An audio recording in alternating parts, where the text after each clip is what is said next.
This hearing will come to order at this time. Today we're going to meet to assess the threat. I'll just ask all members to take their seats at this time. Today we're going to discuss the threat from Al-Shabaab, which is Al-Qaeda's franchise in the Horn of Africa. We're going to discuss the threat that it poses to Somalia, the threat to the Horn of Africa, to the region, and the threat that it poses to the West, including the United States. Al-Shabaab translates to the youth, and that organization officially swore allegiance, if you'll recall, last year in February to Al-Qaeda, but the leadership for many years of Al-Shabaab had been working closely with Osama bin Laden, and as a consequence, the roots there are very deep. Al-Shabaab has been primarily focused in the past on attacking the young Somali government because the focus on Al-Shabaab was establishment of a very extreme form of Sharia in Somalia. And they continued their attacks on African peacekeepers that came into that region that were working to secure that country. But this is changing. This is evolving. And the dramatic attack on September 21st on the Westgate shopping mall in Nairobi, Kenya, demonstrates Al-Shabaab's ability and demonstrates their desire to threaten civilians throughout East Africa. And in this plot, you had 70 killed, you had over 200 injured. It's very common knowledge, if you're going to attack a mall, most of the adults in a mall, over 70%, are usually female, and many of them are going to have children with them. So this planned attack obviously was focused on maximizing the psychological damage. Several Americans also were wounded there, as you might know. And this is not the first time that this group has carried out this type of deadly attack in the region. If you'll recall the attack in Uganda, July 2010, there were a series of bombings against civilians watching the first World Cup match in Kampala, Uganda. 74 were killed there by Al-Shabaab, many more injured, including, by the way, one American killed there. Today, we are joined by the FBI agent who led the Bureau's investigation into that deadly Al-Shabaab attack in Uganda. Last year, about a quarter of Al-Shabaab's attacks took place in Kenya, so that's a significant increase. For Al-Shabaab, these attacks are retribution for a neighboring country's contribution of troops to the UN-authorized African Union peacekeeping mission in Somalia. This peacekeeping effort, which has made great strides, has been strongly backed by the United States, by the African Union, by the European Union. Of considerable concern, Al-Shabaab has demonstrated a unique ability to recruit young members of the Somali diaspora community in Europe and in the United States and convince them to travel to Somalia, convince them to join the fight. U.S. Africa Command suggests that these foreign fighters, in their words, remain the greatest threat to Western interests regionally and internationally. One witness today called the United States a, quote, primary exporter of Western fighters to the Al-Qaeda-affiliated group. Indeed, one of the first Americans to become a suicide bomber carried out his attack in Somalia. Online videos that are shown here in the United States and are shown in the West, shown in Britain, promise potential recruits a glamorous new life. And we'll hear today about one effort in the Somali American community to counter such propaganda and recruitment. Needless to say, we need to be on top of this Al-Qaeda-aligned group's reach into the U.S. Al-Qaeda leadership recently encouraged sympathizers in the United States to carry out smaller but still deadly attacks as individuals or in teams of 2 or 3, and such strikes on U.S. soil could be similar to the one Al-Shabaab launched. Al-Qaeda elements have proven their ability to inspire and to train attackers, and they've done this primarily over the Internet, as demonstrated by the Boston Marathon bombers and the Fort Hood shooter. 2 years ago, when Dr. Jones first appeared before this terrorism subcommittee that I chaired at the time to discuss the future of Al-Qaeda, we discussed Al-Shabaab, and at that time, the head of Britain's MI5 was warning that, in his words, it's only a matter of time before we see terrorism on our streets inspired by those who are today fighting alongside Al-Shabaab. That was the British view at the time. Given our support for the African peacekeeping mission and the fact that the U.S. remains a top Al-Qaeda target, we need to get ahead of Al-Shabaab's efforts to radicalize vulnerable youth. And we need to do that before that statement applies to streets in the West. So I will now turn to our ranking member, Mr. Elliot Engel from New York, for his opening remarks. Well, good morning, Mr. Chairman, and thank you for holding this hearing, and welcome to our panelists. We're here today to discuss Al-Shabaab, a Somalia-based terrorist organization that continues to threaten the Horn of Africa and Western interests there. 2 weeks ago, as you mentioned, Mr. Chairman, a group of heavily armed terrorists stormed the Westgate Mall in Nairobi, Kenya, intent on killing innocent civilians. Al-Shabaab claimed responsibility for this heinous attack as punishment for Kenya's involvement in the AU mission there. After a 4-day siege, the attackers were finally overpowered, but not before murdering at least 67 men, women, and children. Among them was the wife of a U.S. Foreign Service national who was 7 months pregnant. While attacks by Al-Shabaab in Kenya are not new, the Westgate Mall attack was particularly ruthless. It was the worst terrorist attack Kenya has seen since the 1998 Al-Qaeda bombing of the U.S. Embassy. And it raises important questions for Kenya, the international community, and members of Congress as well, about Al-Shabaab's size, strength, and intentions. For many years, Al-Shabaab controlled most of Somalia and imposed a brutal form of Sharia law. As just one illustration of their complete disregard for human life, Al-Shabaab banned most international organizations from gaining access to large parts of the country during a devastating famine in 2011, leading to the deaths of thousands of Somalis. In late 2011, Kenyan forces joined AMISOM, the African Union mission to Somalia, and helped to finally turn the tide against Al-Shabaab.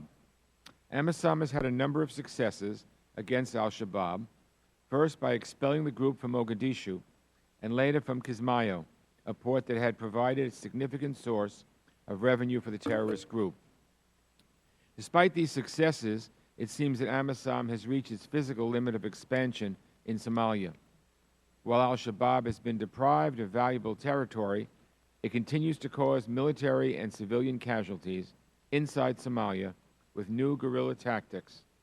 And now we have this brazen attack by the group in Kenya's capital. All of this must lead us to ask, is Al-Shabaab as weak as we thought it was? Can we expect more attacks of this scale in Kenya and possibly other countries contributing to AMISOM, such as Uganda? Have internal struggles in Al-Shabaab made the group more focused on global jihad today than in the past? I understand that it is difficult to say anything definitive about an organization as shadowy as Al-Shabaab, but given this latest attack, I believe we must re-examine what we thought we knew about the organization. Finally, I would like to take a moment to highlight the significance of the very large Somali refugee population in Kenya, which represents another facet of this complex picture. After decades of war and instability in Somalia, it is not surprising that there are nearly between 1 and 2 million Somalis living in Kenya today. It will be tempting for the Kenyan people and government to blame Somalia for their insecurity and call for Somali refugees to be sent home. I sincerely hope that it does not come to this. Kenya has long been one of the world's most generous host countries. The fact that the Dadaab refugee camp constitutes the second largest city in the entire country is evidence of this. I hope Kenya will continue to provide a safe haven to those fleeing from violence, hunger, and constant fear. I mention this not only because of the humanitarian implications, but also because it has a very real bearing on Al-Shabaab's ability to grow its network, recruit, and operate in Kenya. I think it will be valuable to hear from our panelists on what they think Kenya can do with respect to its Somali community that would help impair Al-Shabaab's operations, and conversely, what actions could make the terrorist threat even worse. So I'd like to thank the Chairman once again for holding this hearing, and I look forward to the testimony of our witnesses. I yield back, Mr. Chairman. Thank you, Mr. Engel. We'll go now to Mr. Chris Smith of New Jersey for 1 minute. He's the Africa Subcommittee Chair.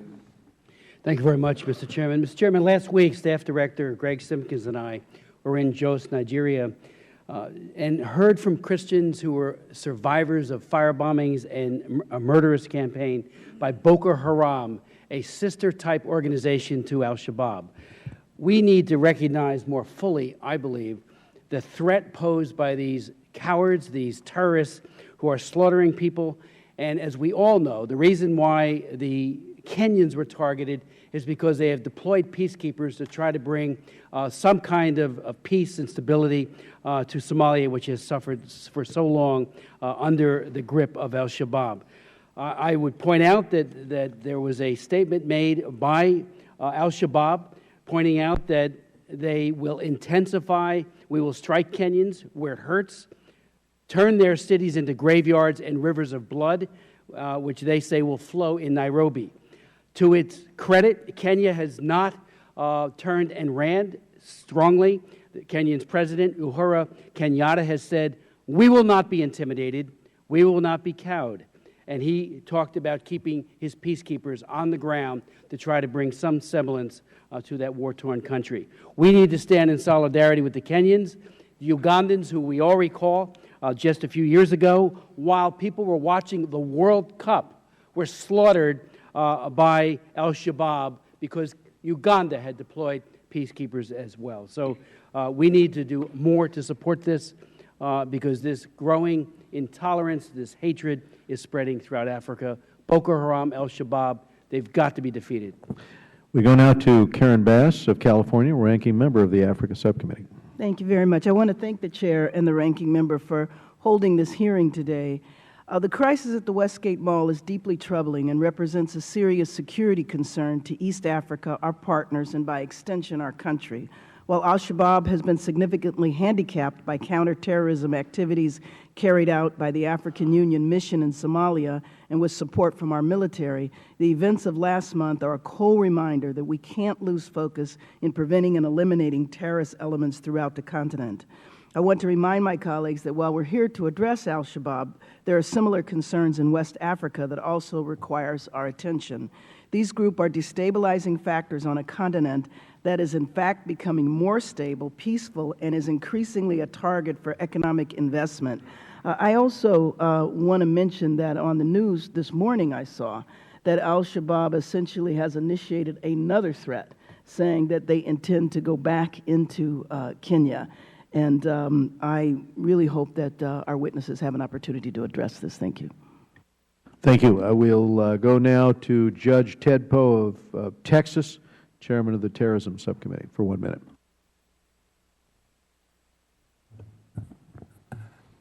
While the attack on the Westgate Mall in Kenya was ongoing, the terrorist group responsible, Al-Shabaab, was sending out tweets. Twitter knew about the Al-Shabaab account a year before the attack, but Twitter refused to take it down. Unlike Facebook and YouTube that go after these terrorist sites, Twitter wants the FBI to tell them when to take down a particular site, and apparently the FBI remains silent for various reasons.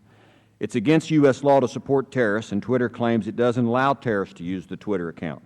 Twitter says that it has no way of knowing if an account is run by a terrorist group or not, but Twitter also has a rule: you can't claim to have a false identity on Twitter.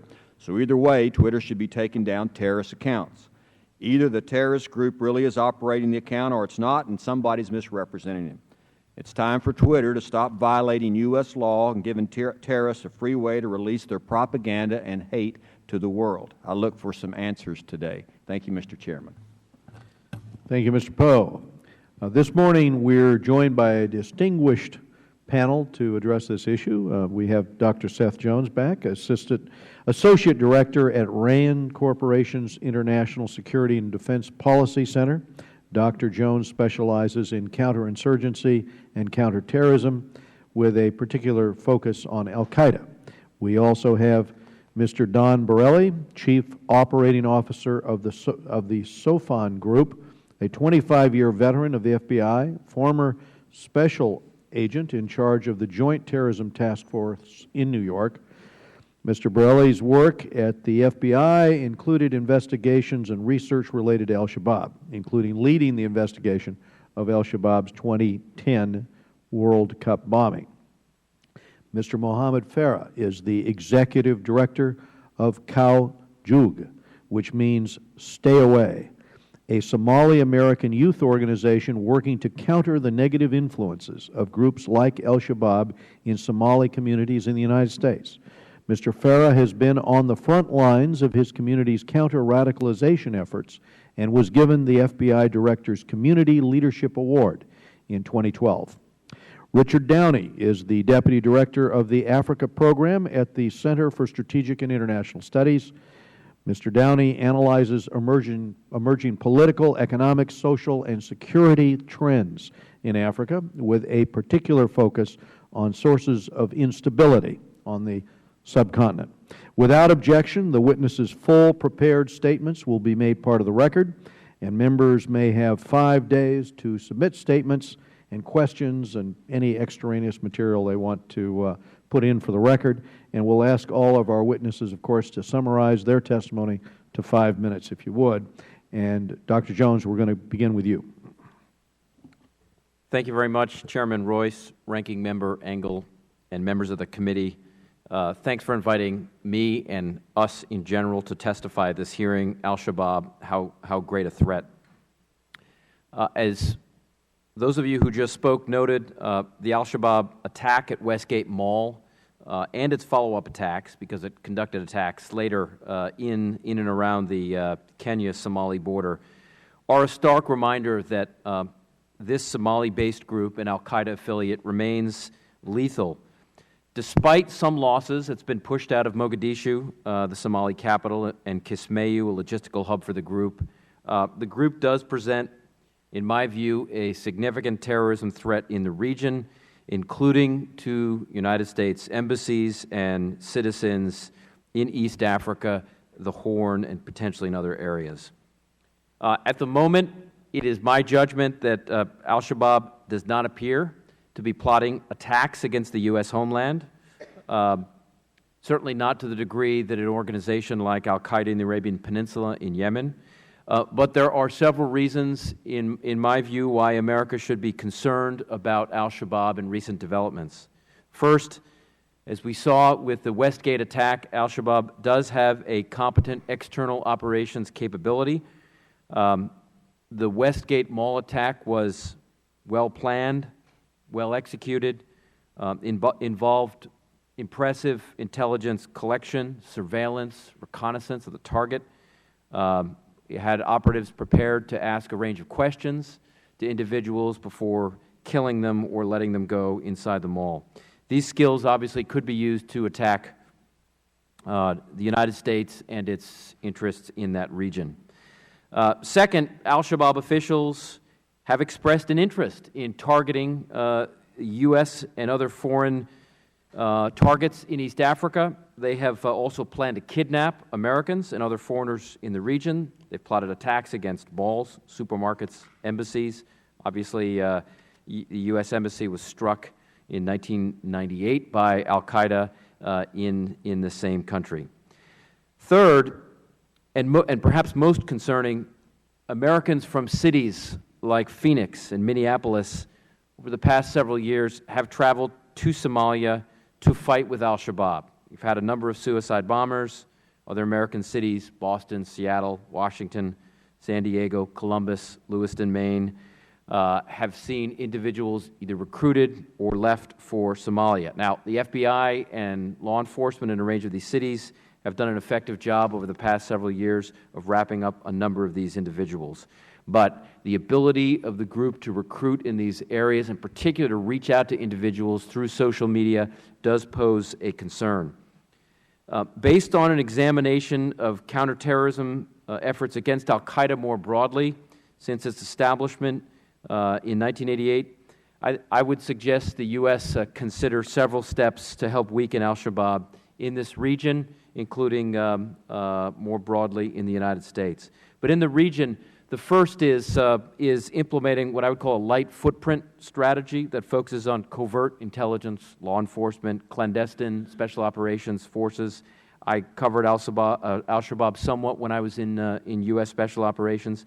And then diplomatic efforts to work with the Somali government and its neighbors. The good case, I think, of working with the Somali government and its neighbors, such as Kenya and Ethiopia, in their efforts to counter al-Shabaab and its financial, logistics, and other networks in the region and in Somalia itself. This means, just to be clear about this, in my view, the United States should not consider, should certainly not deploy conventional U.S. forces to Somalia. Again, I think it's a good case of working with the Somali government and local governments in the region to take the lead in this effort. The U.S. role should be what I would call a light footprint. I'd be happy to spend more time talking about that. The second issue, and one that I think we have not done a particularly good job, is to aggressively undermine al-Shabaab and al-Qaeda's more broadly extremist ideology. For al-Shabaab, the struggle to overthrow the Somali government and establish an extreme version of Sharia is just as much an ideological as it is a military struggle.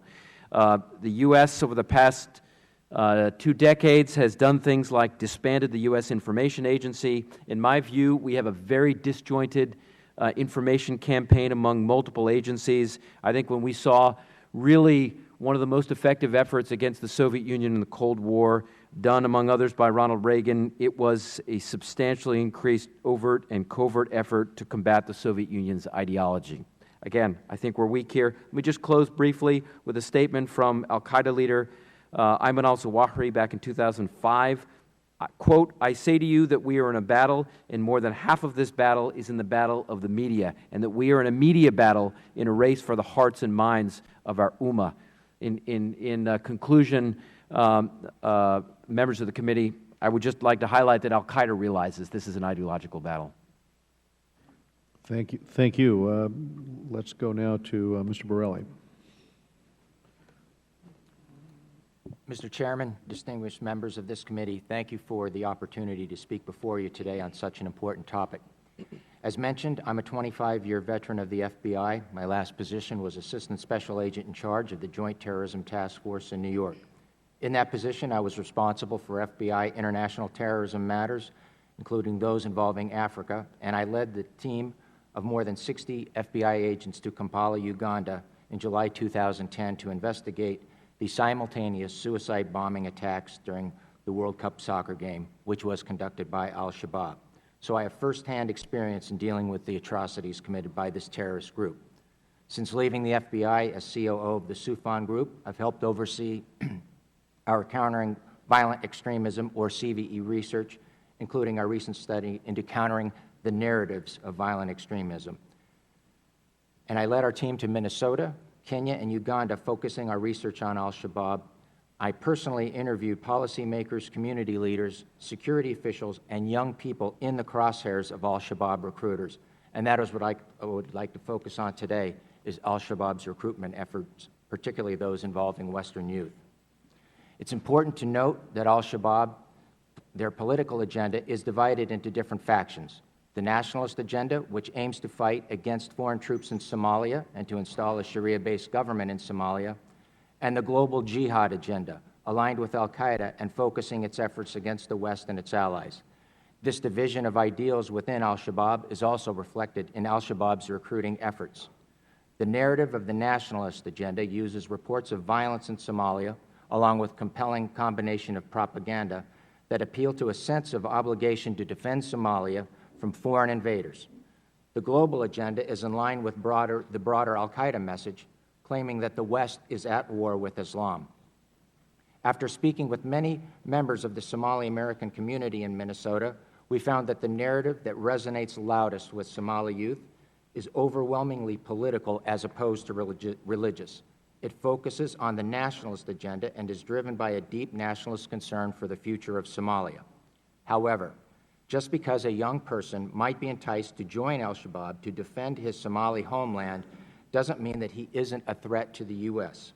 Our fear is that while Somalis here in the U.S. may travel to Somalia with a nationalist agenda to defend Somalia, they could be converted into following the global agenda, the al-Qaeda agenda, and return to the U.S. to launch attacks here. We've seen this pattern with other communities. The thwarted attack against the New York subway system in 2009 illustrates this threat. Najibullah Zazi, an Afghan who traveled back to his homeland with the idea of fighting there, was co-opted by al-Qaeda and convinced he could do more good by taking the fight back to the U.S. So what, therefore, can we do to mitigate this threat and counter al-Shabaab's recruiting tactics both here in the U.S. and abroad? Our strategy needs to be multifaceted. We need to continue to put pressure on al-Shabaab through military, law enforcement, intelligence, and economic resources. We need to expand our efforts in promoting education and critical thinking among would-be recruits for terrorist groups. As we've seen in Minnesota, many who join al-Shabaab to help their Somali homeland, they need to understand that al-Shabaab is not helping their homeland. Rather, it's committing atrocities against its own people. Potentially vulnerable recruits need to see how they are being manipulated by al-Shabaab. They need to understand that al-Shabaab will turn their intentions to help Somalia into a global terrorist agenda that it aims to export violence and kill innocent people. How do we do this? We need to understand that extremists use local grievances as initial motivators to recruit, so the counter-narrative must take place at the local level. And we need to be very strategic in the medium, the message, and the messenger we use. Our focus should be on helping credible voices in the community counter the message of violent jihad offered by al-Shabaab, al-Qaeda, and the like. And the Internet needs to be an integral part of this strategy. As we've recently seen, al-Shabaab was bragging on Twitter about the attack on the Westgate Mall. We need to be just as effective using the Internet, if not more so. Lastly, we must not make the same mistake with al-Shabaab that we did with al-Qaeda, and that is viewing it as only a local or regional threat.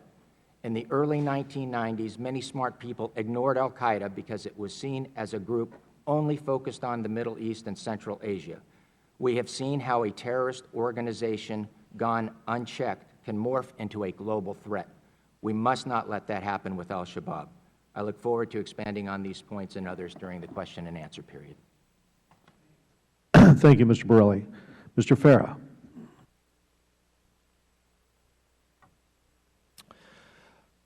Bismillahir Rahmanir Rahim. In the name of Allah, the most gracious, the most merciful.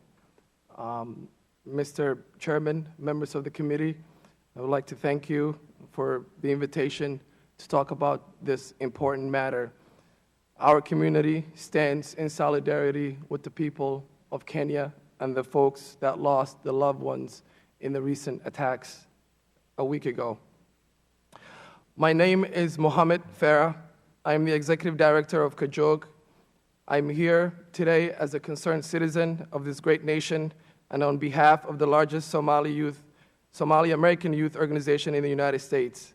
Kajog was formed in 2007 by a dozen of students from high school level to college level students who had few things in common, such as education, art, positive role models in the community, and proud citizens of a country with limitless opportunity for those who are willing to work hard. The term Kajog means to stay away or stay out, and the message behind that is to get youth away from any negative influences that hinders their success or reaching their best potential. We are all wondering the same thing in this room this morning. How is it that American youth can succumb to radical recruitment? Sure, any of us today sitting here would not dream of strapping explosives on, let alone even fight alongside extremists for whatever overly glorified cause. But why? Because we have been all educated, well educated, to understand that our human potential is worth far more than an explosive vest, and that our human purpose transcends the murderous agenda of extremists. The number one issue of our community is the recruitment of our youth. As Americans, we must constantly assure ourselves that these attempts made by Al-Shabaab and their affiliate entities are acts of desperation. Religious scholars have already denounced their claim to legitimacy in the light of Islam. At this particular point, the veil slowly has been lifting to reveal the true agenda and political intent of this extremist group. We shall no longer be the victim of their terror. We shall no longer let their actions affect our children, and most certainly, we shall not generalize by the actions of few individuals who have tainted the name of the Somali people across this great nation. Al-Shabaab has taken every possible measure in full capacity to cloak their ideology with an appealing message to our youth. They have targeted the disfranchised, marginalized, and socially estranged youth with a message to restitution infused with religious righteousness. Those young men that left victim to deception are no longer with us today. And thus we will be the same fate of so many more youth unless we act swiftly. Why is it that we spend millions of dollars on counterterrorism and still American citizens are disappearing and fighting alongside with Al-Shabaab? In conclusion, I would like to thank you for the time to address this concern. I would like to finish by saying that this is an uphill battle, that we must call on the cooperation of all agencies, communities, and organizations to share a vested interest, who share a vested interest in the safety of our youth and who wish to seize the efforts of extremist entities. We must empower local partners to be more adequately equipped to deter youth from becoming radicalized and recruited. Kajok and the rest of our community lack the vital resources. I will repeat again. Kajok and the rest of our community lack the vital resources to safeguard our children and, most importantly, to safeguard our freedoms here in the United States of America. Kajok and the community has been fighting since 2007, and I urge this committee and our federal government, my government, to stand with us to fight Al-Shabaab and take this and eliminate this cancerous ideology and take this fight to Somalia. Thank you. Thank you, Mr. Farr, very much. We'll go now to Mr. Downey. Chairman Royce, Ranking Member Engel, and distinguished members of the committee, thank you for the opportunity to testify on the threat posed by Al-Shabaab. I will make some brief remarks about the evolution of this terrorist group, its current capabilities and objectives, and offer some thoughts on how its threat can best be dealt with by the United States and its allies in East Africa. Al-Shabaab is a fragmented group representing different interests and objectives. It began as the armed wing of a broader Islamist movement, which briefly governed parts of Somalia before it was toppled by invading troops from Ethiopia in 2006. It gained popularity by presenting itself as a nationalist movement protecting Somalis from foreign aggression. Pragmatists within its ranks were quick to spot business opportunities as the group took more territory. Many of its foot soldiers tagged along in the hope of a meal or were coerced to join. But there has always been a faction within Al-Shabaab that has harbored grander ambitions of waging international jihad. This faction now has control and has been strengthening its ties with Al-Qaeda. The Westgate attack reflects this group's ascendancy. Its leader, Ahmed Godane, said the aim was to avenge Kenya for its invasion and occupation of southern Somalia, launched 2 years ago to push back chronic instability from the two countries' shared border. Al-Shabaab had a similar motive when it staged bomb attacks in Uganda in 2010. Uganda is the largest contributor to the African Union's peacekeeping force in Somalia. But the targeting of the Westgate, a shopping mall packed with families from around the world, shows that Al-Shabaab wished to make a broader statement, not only to the countries in the region, but also to the Western allies which support them. There are some key points to bear in mind about the attack. First, we should be wary of using Westgate to draw broader conclusions about the risk posed by Al-Shabaab to the U.S. homeland. The threat level is not substantially or necessarily changed by events in Nairobi, more than 7,000 miles away. The most alarming aspect of Westgate is that Al-Shabaab has, from its perspective, scored a big hit with relative ease. It has realized that all it needs is a soft target, good planning, low-tech weaponry, plenty of ammunition, and determined attackers willing to die for their cause. We should expect attempts to repeat this method of attack. The Westgate attack also continues the operational shift of Al-Shabaab towards an international agenda that aligns more closely with Al-Qaeda. It is therefore more likely to look for targets beyond Somalia's borders and seek opportunities to team up with like-minded groups in the broader region. There are suggestions, for example, that the Westgate attack may have been carried out with the help of a Kenya-based affiliate, Al-Hijra. If U.S. citizens are found to have been involved in Westgate, the complexion of the attack changes significantly. We know that a small number of U.S. citizens have supported Al-Shabaab in the past, both physically and materially, but that support has tended to flow one way, towards Somalia. There is little evidence pointing toward any intent to attack the U.S. homeland, but vigilance is required. Building trust with the Somali community in the United States will be a critical part of the prevention strategy. However, the more immediate threat is not to the U.S. homeland, but to the interests of the United States in East Africa, which are substantial. Therefore, I have some brief suggestions for the United States and its partners to consider. First, the U.S. should intensify efforts to help Kenya strengthen its ability to prevent and respond to terrorist attacks. Improving intelligence capacities is critical. So too is the need to improve communication and coordination among its security agencies. Instilling a security consciousness among the Kenyan public is another key way to bridge the intelligence gap. But it is a challenge, given the high levels of distrust in the police, who cannot be relied upon to act on information from the public. The U.S. should seek to build momentum behind efforts to reform and professionalize the Kenya police, turning them into an organization that people respect rather than fear or deride. As the Kenyan authorities seek to neutralize the threat from Al-Shabaab, the assistance of Somali Kenyans and Somalis living in Kenya will be critical. The United States should urge the Kenyan authorities to reach out to these communities and avoid heavy-handed actions that might alienate them, such as threatening to expel refugees. But ultimately, the key to dealing with Al-Shabaab will be found in Somalia. Therefore, removing the threat of Al-Shabaab means isolating and relentlessly pursuing the most extreme wing responsible for the Westgate attack. As for the majority of Al-Shabaab members who joined for reasons other than the pursuit of international jihad, it may be possible to rehabilitate them through a combination of threats and inducements. They may even be persuaded to abandon violence and join the political process. More broadly, policy responses must be formulated to tackle the conditions of insecurity, economic hardship, and poor governance which allowed extremism to take hold. The United States is an important funder of the Somali federal government. It should use this influence to press for inclusive governance, improved security, and delivery of public services. I thank you for your attention and welcome your questions. Well, we thank you, Mr. Downey. Let me ask a question of Mr. Farah first, and that has to go to the question of young Somali Americans that Al-Shabaab attempts to recruit.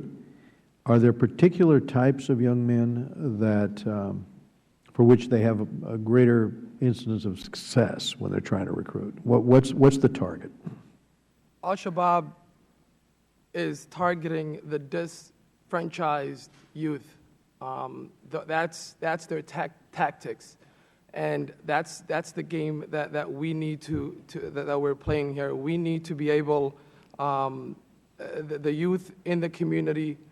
You know, there's a lot of underlying issues. Radicalization doesn't happen overnight. It's a process, and so what we need to do is really try to engage the disenfranchised youth that are missing, whether it is jobs, whether it's lack of mentorship. Those are the youth that Al-Shabaab is targeting, and that is the core issue here, and that's what we need to target. I just finished Ed Hussein's book, The Islamist. I don't know if you've read it yet, but it's a very interesting perspective on this issue. Let me ask you about how you would assess the U.S. government's anti-radicalization efforts, and I'll probably ask Mr. Borelli the same question. My assess in regards to what our government is doing in terms of Al-Shabaab, we're very good at the external work, in terms of military going after terrorists across the world. But what we need to do is within the community, our federal government must invest local entities like Kajog to do more engagement, more work. What happened over a week ago shows me and shows us in the community that we need to do more work. So what I would suggest is that our federal government must invest local entities and must empower local entities to do more work within the community and across the nation. Thank you, Mr. Farah. Mr. Borelli, your thoughts on that? Thank you, Mr. Chairman. Number one, I do agree with Mr. Farah in that the federal government needs to invest at the local level. We've seen that these recruitment efforts are hatched at the local level. They start with local grievances, and the best way to stop that message, to counter that message, is by credible voices in the community. I'm not sure that the federal government has really a good strategic plan yet for doing that. In terms of kind of CVE, we've seen that many different agencies within the federal government have a role in the CVE, in countering this violent message, and in some cases it seems to be a bit disjointed and disconnected. We've also seen that a lot of this responsibility has been put on the backs of law enforcement, FBI and Homeland Security, and sometimes that may not be the best messenger to be working on CVE when, on one hand, you're trying to bridge this gap and build this trust and develop a dialogue on Monday, and then on Thursday, your counterparts from your same agency are in the community making arrests, putting sting operations together. So you have sometimes opposing forces that have different agendas, but within the same agency. So I think this is something that we also should be looking at closely. Thank you, Mr. Borelli. Dr. Jones, in past hearings, we have learned of various networks, some of them affiliated with Al-Shabaab, involved in smuggling Somalis into the United States. And I was going to ask you if this is still happening, and I was going to ask you for what purpose would Al-Shabaab smuggle people into the United States? Mr. Chairman, my understanding is the pace of smuggling and actually individuals leaving the United States has likely decreased somewhat over the past probably 2 years. But I think there's an interest in recruitment and fundraising in the United States within the Somali community, the Somali American community. So the primary reasons for bringing people in are to recruit, to go back to Somalia, and to fundraise, and to ensure that there is money that is going into the pockets of some cash-strapped members of Al-Shabaab. In the past, how were people brought in to the U.S.? How did they make access into the... One of the primary routes was through the U.S.-Mexican border, through the southern route. If somebody has a legitimate passport and his name does not come up, you can fly in. But other than that, a primary route is through multiple border crossings along the U.S.-Mexican border. Thank you. We're going to go to Mr. Elliot Engel from New York. Thank you, Mr. Chairman. I want to refer back to a question I mentioned in my opening statement, and anyone that would like to answer this is welcome to. Could you discuss the relationship between the Kenyan security forces and the Somali population, and provide analysis of what kind of engagement could be effective in combating Al-Shabaab? Mr. Downey? The relationship between the Kenyan security forces and Somalis has not been good, both inside Somalia and in Kenya as well. Inside Somalia, where Kenyan forces invaded the southern part of the country 2 years ago, there were growing suspicions that Kenya is not purely interested in pushing insecurity away from its border, but it's also pursuing political and to some extent business interests in southern Somalia. And that's clearly creating resentment within Somalia. Meanwhile, inside Kenya, there's a tendency when we have attacks like this for the Kenyan security forces to lash out somewhat indiscriminately, targeting members of the Somali-Kenyan community in Nairobi, and there's also, as we've heard, a large Somali refugee community. Now, these are incredibly counterproductive measures because these are the two communities that the Kenyans would have to rely most closely on for getting information about these sorts of attacks. Well, many observers have suggested that the attack at Westgate was a desperate attempt to bolster recruiting and provoke an overreaction against the Somali community in Kenya. Do you agree? And what sort of policy responses are to be avoided in order to avoid this scenario?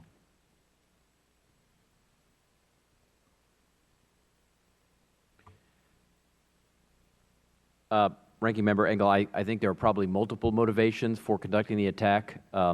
I suspect, as we've seen with other organizations, not just Al-Shabaab, overreaction would be welcomed by Al-Shabaab. It would encourage recruitment. I suspect there were other reasons. A desire to exact revenge on Kenyan forces which have conducted lethal operations against Shabaab training camps within Somalia, and also to get attention. They got 24/7 attention from multiple international media sites. So I think there were multiple reasons for doing that. I think from an overreaction standpoint, I think one thing that we've got to be careful about is we don't encourage the Kenyans to overreact, conduct overt attacks within Somalia that are likely to walk into the same issues that several of our witnesses have talked about, that walk us into a nationalist problem, which encourages recruitment within Somalia. If I may add one thing, Mr. Engel, is that I think the Westgate attack was very shrewd for recruiting. As I mentioned before, you have various factions within Al-Shabaab. You have more of a nationalist faction, and you also have kind of the global jihad mentality. This attack seemed to appeal to both. You were able to launch an attack against Kenya and against the country that has boots on the ground of your country, so it appeals on one hand to that nationalist movement, but also by targeting Westerners and all of the media, the global media that was given to this attack, it has the broader appeal to the Al-Qaeda-like faction. So I think in that sense it was very shrewd and could be a good recruiting tool. I might just add one thing as well. Clearly this was an attempt to get attention with the mother organization, with Al-Qaeda. We've seen that in the past, at least Osama bin Laden was somewhat dubious about Al-Shabaab's seriousness as an organization, even thought they were too indiscriminate in their attacks and that they were killing too many Muslims. There's been a conscious effort, at least in the way that Al-Shabaab has presented this attack, that they tried to single out Christians, and I think we shouldn't actually be taken in by this PR from Al-Shabaab. The single largest loss of life in the attack was at the beginning when a grenade was lobbed into a group of people, mothers and children, watching a cooking demonstration, and then gunmen opened fire. This was a completely indiscriminate attack. Well, since you mentioned Al-Qaeda, let me just get one last quick question in. What's the relationship, the nature of the relationship between Al-Qaeda and Al-Shabaab? Al-Shabaab, we know in 2012, announced its formal merger with Al-Qaeda. But what does that mean? Do they take directions from Al-Qaeda? Do they get training? Do they get operational or financial support?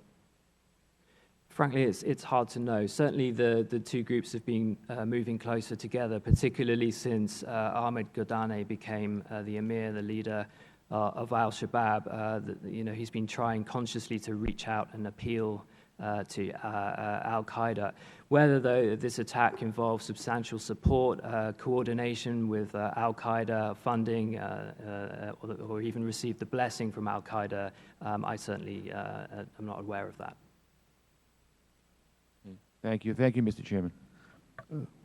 Thank you very much, Mr. Engel. We now go to Eliana Ross-Leitonen, Chairman of the Middle East Subcommittee. Thank you very much, Mr. Chairman. Well, this horrible Al-Shabaab attack, coupled with the closure of over 20 U.S. embassies and consulates this past summer, and last month's targeted suicide bombings against Christians in Pakistan by an al-Qaeda-linked group, proves that terrorist groups are extremely active still, and their influences are far-reaching. And the threats to our U.S. national security interests from extremist groups such as Al-Shabaab and Boko Haram remain very real. The United States must not let down our guard. These groups, as you pointed out, are attempting to strengthen their ties to communities here in the United States, and that must be of grave concern to all of us, because it will spread their propaganda to recruit susceptible youths to join their ranks. And as you had pointed out in your testimony, these youths recruited by Al-Shabaab are more driven by nationalistic and political ideologies rather than religious ones, but can easily be converted to a global Al-Qaeda agenda. And if we know that Al-Shabaab and Al-Qaeda have been successful in recruiting these susceptible youths, what more can we do to target those communities in an effort to counter this influence? Also, if we're going to fight terrorism and their activities, we've got to develop a comprehensive strategy that can disrupt their networks, prevent their operations from spreading. And one entity that can be of assistance to us is the U.S. Africa Command. But what we've seen is that this combatant command continues to lack the necessary assets, infrastructure, personnel, and resources to effectively fight terrorism successfully. And another key aspect to dismantling Al-Shabaab's activities is through the drug trade. We have known that the threat of narco-terrorism continues to grow. It's used by many terrorist organizations to finance their illicit activities and expand their networks. Last year, a senior DEA official testified that as a result of drug trafficking, quote, millions of dollars a year are being sent to Somalia and other countries in the Horn of Africa, some of which ends up in the coffers of terrorist organizations such as Al-Shabaab, end quote. So in conjunction with our regional allies, we need to fight this extremism head on. We've got to reassess our priorities, continue to use initiatives that are doing a fairly good work, but could be beefed up. The East Africa Counterterrorism Initiative, the Trans-Sahara Counterterrorism Partnership. They could help our allies in Africa more to protect national security interests and dismantle terrorist cells. But we've seen that these programs lack prioritization. They lack clear objectives, realistic benchmarks of what they can do to look at our progress in fighting these extremists. And in your assessment, would you say that the United States has been given the threat of Al-Qaeda the attention and focus that we should? Do we need to reevaluate our assessment of these threats and our policies and programs in place to fight them? So U.S. communities and reassessing the threats. Anyone who wishes to take any of these.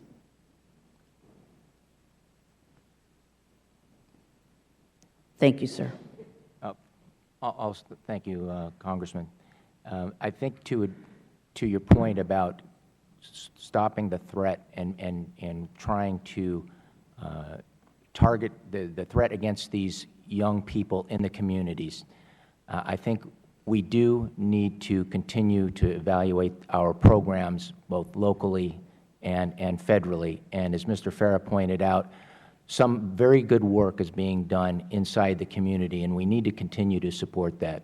As an example, when I was in Minnesota visiting the local community and speaking with many of the young Somali people there, they had actually put together a YouTube video showing the atrocities committed by Al-Shabaab and showing how Al-Shabaab was manipulating people with a distorted message. And these are the type of programs that we can put forth to support using the internet, using the same social media that's recruiting these people, use it as a counter-narrative. Thank you. Anyone else wish to comment? Yep. If I may add to what my colleague here said, I think we definitely do need to reassess on moving forward in regards to the threats of Al-Shabaab. In the recent attacks, what shows us is that that Al-Shabaab is not weak as we think. We need to do more and more work within the community. And you know, we have to understand that 99.99% of our community are law-abiding citizens. We're talking about few individuals, but those few individuals are the ones that we need to target, that we need to go after, and those are the ones that we need to engage. Thank you. Before Thank you, Al-Shabaab. sir. Just ran out of time. Thank you. Mr. Series of New Jersey, ranking member of the Western Hemisphere Subcommittee. Thank you, Mr. Chairman, for holding this meeting. You know, as I listen to you, what is the main source of revenue of Al-Shabaab? Where do they get the money? Is it through drugs, through... My understanding is they have redundant sources of funding from illegal criminal activity, including involvement in the charcoal network, to kidnapping, to multiple other sources, including taxation in southern Somalia. So redundant sources of funding, as well as funding from a diaspora population of Somalis across the globe, including from the U.S. I assume we keep track of, especially in the U.S., of people who are contributing to these people, of somehow. Yes, and some have been arrested for that. We have made arrests. Yes, we have made arrests. Okay. Yeah, the thing is, it's very difficult to track the money once it gets to Somalia. There are many people in the Somali diaspora that send money to their families because they desperately need it.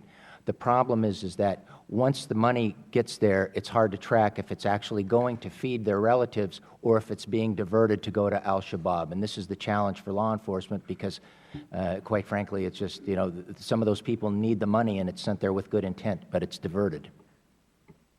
I might just add, this is a very live issue right now because of the difficulties of monitoring the money transfer services where much of this money flows. A lot of banks are getting leery of doing business with these firms. The problem is, and it's certainly true, it's hard to monitor the flows, but by cracking down on these money transfers, you're also stopping vital sources of income for Somalis. And just at the moment where the country is starting to rebuild its economy to some extent, cutting off those flows could have a disastrous effect in the development prospects for Somalia. Mr. Farrar, how is the Muslim community in Somalia and Kenya view Al-Shabaab? I can 99.99% of the Somali diaspora across the world condemn the work of Al-Shabaab. This is something that Al-Shabaab do not convey my image. They do not convey the image of the Somali communities across the United States, nor across the globe. So I guess one way of tracking the money would be the community that sends the money, making sure that the money goes to the relatives that it's intended to. Definitely, and that's where we really have to take things back to Somalia and really empower the federal government and the regional government to really put laws that, you know, a system that we can oversee where money is floating. Are the agencies in this country working with you on some of these issues? Oh, definitely. Yep, everybody in the community is on board in terms of where Al-Shabaab stands in the community, and it doesn't stand anywhere. I mean, it's condemned throughout, across the community. Okay. Thank you, Mr. Chairman. Thank you. We're going to go now to Mr. Christopher Smith, Mr. Chairman. Chairman of the Africa Secretary. You know, to our distinguished witness, and I know you know this very well, in 1998, Assistant Secretary Carpenter, our Assistant Secretary for Diplomatic Security, sat where you sat and said that the U.S. embassies in Nairobi and Dar es Salaam were, quote, soft targets. And of course, we've now had a decades-long, several years-long, multi-year effort to harden those targets. No matter what we do, anybody in the world, there will never be a hardening of supermarkets, restaurants, and the like, which underscores the need to destroy these hideous terrorist organizations because they pick, through guerrilla action, where they want to destroy people and destroy physical infrastructure. If you could tell us, you know, Dr. Jones, you said that unfortunately U.S. efforts against Al-Shabaab and Al-Qaeda more broadly have been, quote, disjointed. Mr. Down, you said that current efforts by leading international banks to stop doing business with money transfer companies through which some of this funding is believed to flow are understandable, but your words are misguided. And I'm wondering, you know, when Al-Shabaab was placed as a foreign terrorist organization in March of 2008, obviously one of the mainstays of that law is to go after the financial transactions that keep them afloat and aid and abet their killing. How effective has the FTO been designation?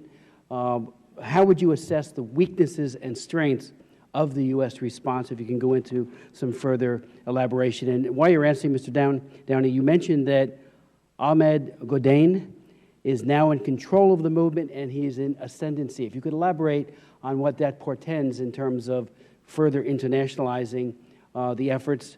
And finally, if I could, many of us have met with Hassan Sheikh Mohammed, the president of Somalia. How do you assess his work, his capabilities? He's trying with U.S. and other support to build up a military capability, hopefully with a strong emphasis on human rights. If you could speak to that as well.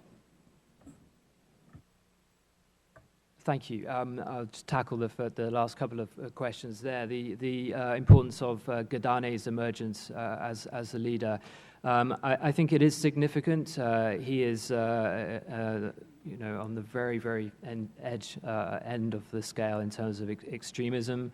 Has been, since his rise to the top of the organization, the Al-Shabaab has definitely tried to orient itself more closely with Al-Qaeda. He's very much motivated by the international jihadist agenda.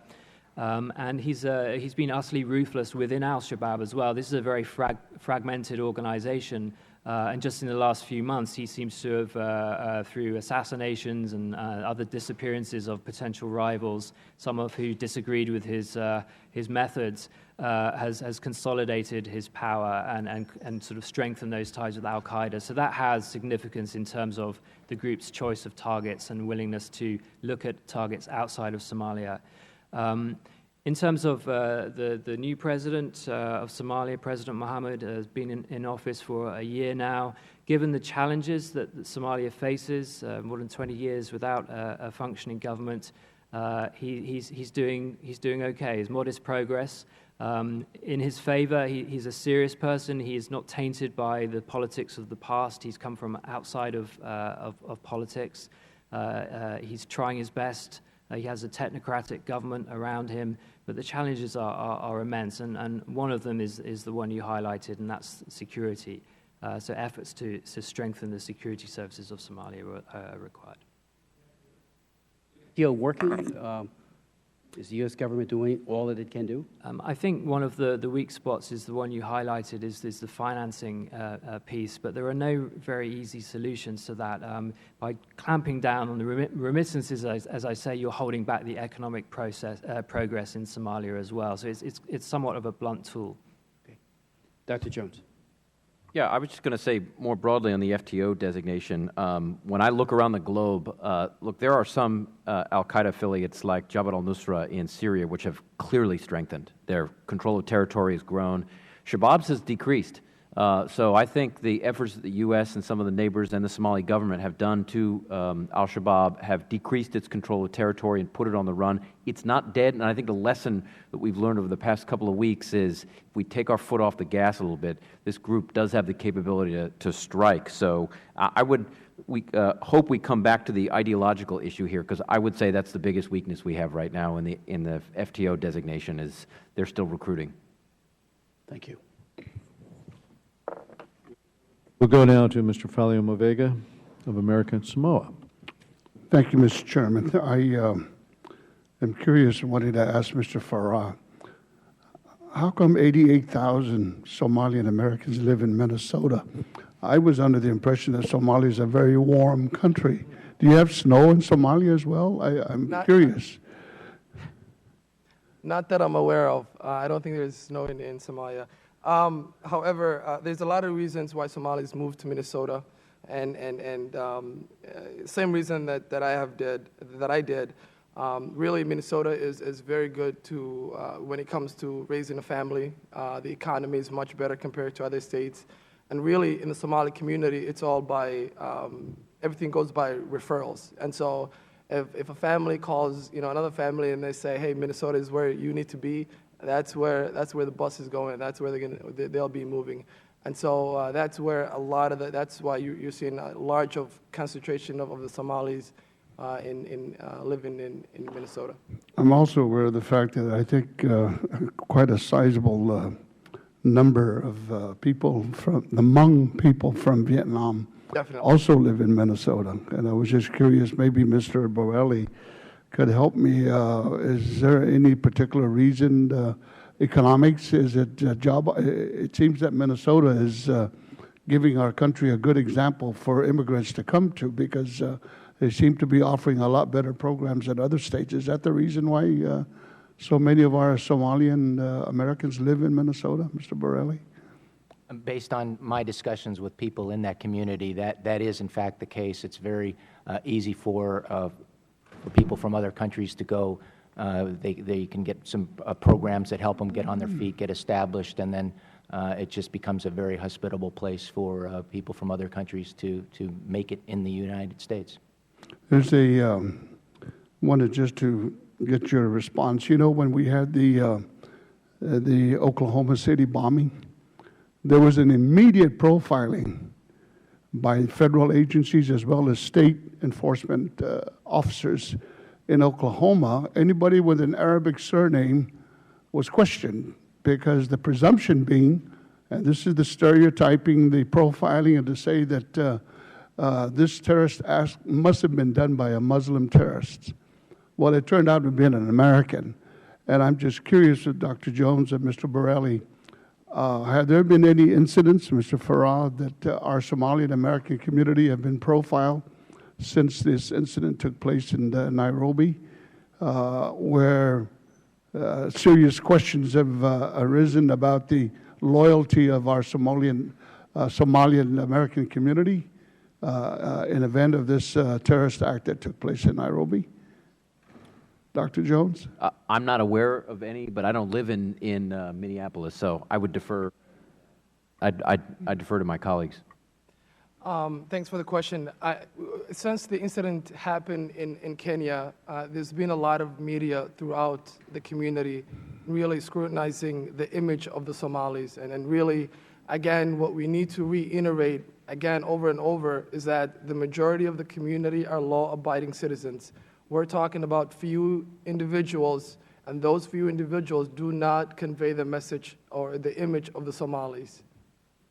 Well, it seems to me, and correct me if I'm wrong, our experts, I believe there's only, several hundred Al-Qaeda in Afghanistan, but we've got Al-Shabaab with some 5,000 members.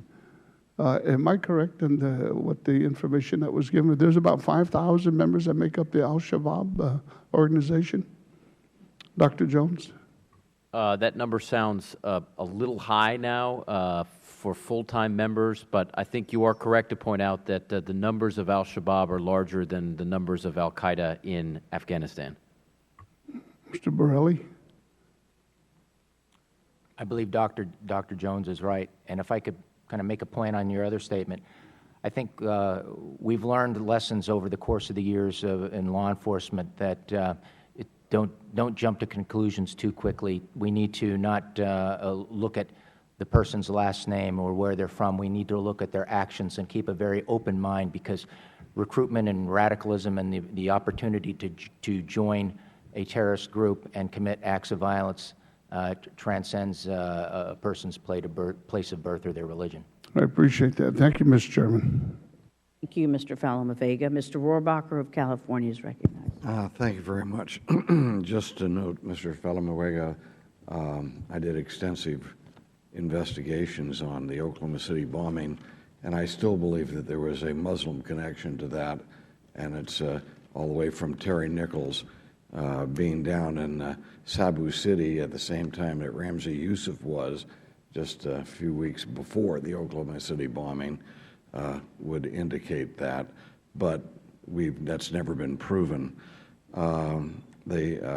Radicals, whether they're Anglos or whether they're Muslims, seem to have the same enemies, and that's decent people throughout the world, and especially the United States of America, who is trying to ally ourselves with the good and decent people of the world.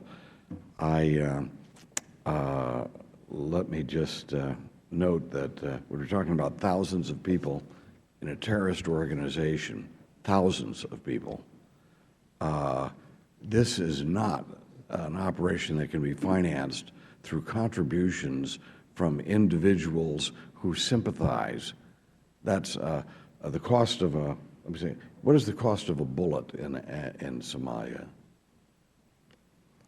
I would say the cost of a bullet is probably around 10 to 25 cents a bullet, not to mention the cost of an RPG, or the cost of explosives, or the cost of vehicles, or the cost of training, or the cost of recruiting. These are enormous costs.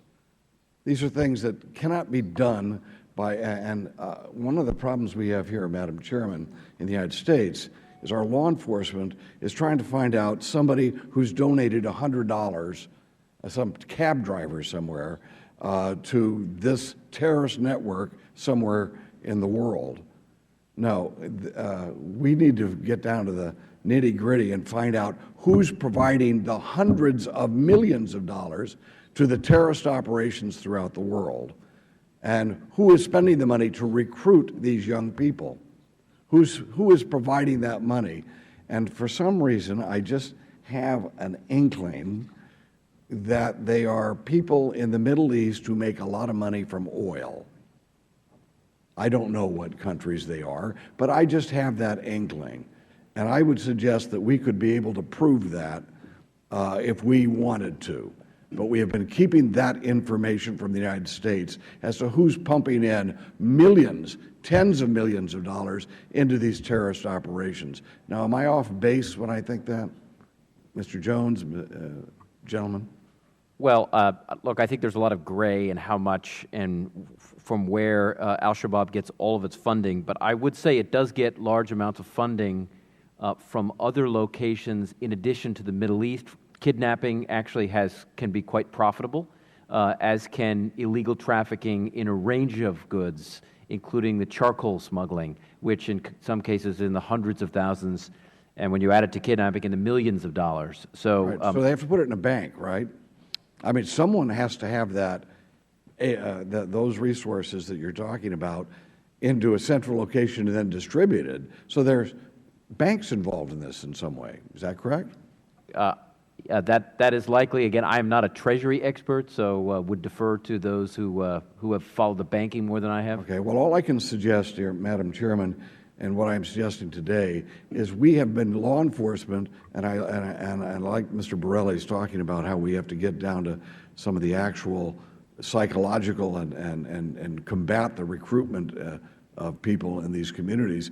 But we have ignored the big guys. That you want to get to the source and the bottom and cut them off from people with money from cutting them off from recruiting people. But we have been going after the little guys. We've been going after these people individually when we have some very big players in international terrorism who, for some reason, we have not been willing to touch, whether they're big banks or whether they're somebody in Saudi Arabia who's got $1 billion someplace and is pumping in $10 to $20 million a year into these things. We are ignoring them.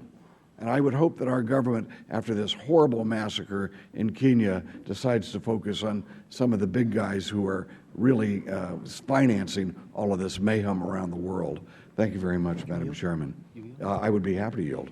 If I could, has the indictment of Uhuru Kenyatta by the International Criminal Court in any way frustrated the U.S. ability to work side by side with the Kenyans? As you know, he stated he will not be intimidated. He does have a large number of peacekeepers deployed in Somalia. Thank you, Mr. Smith. That's a wonderful question, and we hope that they get the opportunity to answer it at some point. Now we will turn to Ms. Gabbard for her question and answer. Thank you, Madam Chairwoman. Thank you, gentlemen, for sharing your insights with us here today. A couple of questions first for Mr. Farah with regards to the work that Kajug is doing. If you could give a couple of examples on the outreach that you're actually doing in the community, as well as your suggestions, both with the non-governmental or nonprofit organizations within the Somali community can do, as well as law enforcement in a proactive way to prevent these recruiting efforts. And secondly to that, if you could speak a little bit how the Somali American community views these recruiting efforts and what actions within the community as well as externally they're taking to denounce these efforts. Thank you for the question. In terms of Kajug, our mission is to really empower the youth to really stay away from all negativity, whether it's Al-Shabaab or gangs. We have to treat Al-Shabaab like a gang, and that's exactly what they are. There's a lot of art and education really go hand in hand in everything that we do in terms of art. We're talking about spoken word and play. We use the arts to engage the youth, but ultimately education is the key. Tutoring and mentoring is the core of what we do. And recently we've created really the first ever Somali Boy Scouts. That's something that we haven't seen recently. Again, we're trying to integrate the youth to the greater society as best fit. There's a lot of great work in the community that's being done before us. What we need to do is invest in those programs, and that's what's missing here. Aside from what we're doing externally in the United States, we need to focus on what's going on in the community and empower local entities. I mean, Kajug is an all-volunteer-based organization. How can we fight Al-Shabaab when they have millions of dollars, and you've got entities like Kajug and others in the community who are, who are running on E pretty much, and our federal government is MIA, missing in action. In terms of the Somali community, they feel the same way across the board when it comes to Al-Shabaab. We condemn the work of Al-Shabaab, and those few individuals don't convey the message for the Somali community. Thank you. And to the rest of the panel, I don't know if you're able to estimate what percentage of the financing for Al-Shabaab is coming from the U.S. or is coming from these remittances that you're talking about. And secondly, if those recruits that Al-Shabaab is getting from the U.S., is it your understanding that their intent is largely to engage in fighting abroad or here? Based on the conversations that I've had in speaking with people in Minnesota, their intention is to fight abroad. But as I mentioned, especially now with a change or consolidation of power and this more of a global jihad message, the fear is that they can be turned to come back and take the fight here in the U.S. With regard to your question about financing, I don't have a number of percentage. Maybe one of my colleagues has in terms of total remittances. No, the subject matter is just so murky given the way that money is transferred and the lack of transparency within that system. One thing I should say, and that's to follow up on Dr. Jones's remarks earlier, is that a key source of financing for Al-Shabaab until very recently has been from within Somalia itself, from taxation of populations in Al-Shabaab-controlled areas, from controlling previously the largest port in the south of the country. So if there's a silver lining from any of this, it's that now Al-Shabaab has been pushed back from some of the territory it controls. Its funding is being squeezed as well. Thank you. I yield back. Thank you. And now we're honored to recognize Mr. McCall, the chairman of the Homeland Security Committee. All right. Thank you, Madam Chair. I want to echo the gentleman from California's remarks, Mr. Rohrabacher, about the funding issue. I got briefed yesterday, as I do, on the threats. And the majority of these threats, when you look at these organizations and you look at the funding streams, the majority of them tie back to the Saudi Peninsula in terms of funding. And this is sort of the inconvenient truth that no one talks about, and no one wants to deal with it either. There was an article today. It says $100,000 sent from Gulf to fund 25 assassins to the elite intelligence unit of the Somali terrorist organization Al-Shabaab. This is something, Madam Chair, we are going to have to deal with at some point in time. And I know it's been something that the Saudis, being our ally, presents a problem. And it's a challenge, but it's something I think we need to address and see it for what it really is. I do wear two hats, and I am concerned about the threat to the homeland with respect to these Americans. We had a hearing on Homeland Security Committee in 2011. Up to 50 of these Al-Shabaab members are from the United States. I think there are more than that, 50 that we know about. So I think the first question is to Mr. Borelli, with your expertise with the FBI, what degree of confidence do we have on the identity of these Americans over there in terms of who are they? Can we get them on the no-fly list? Are they on the no-fly list? What is a threat to the homeland with respect to them returning after being trained and recruited in the war on terror?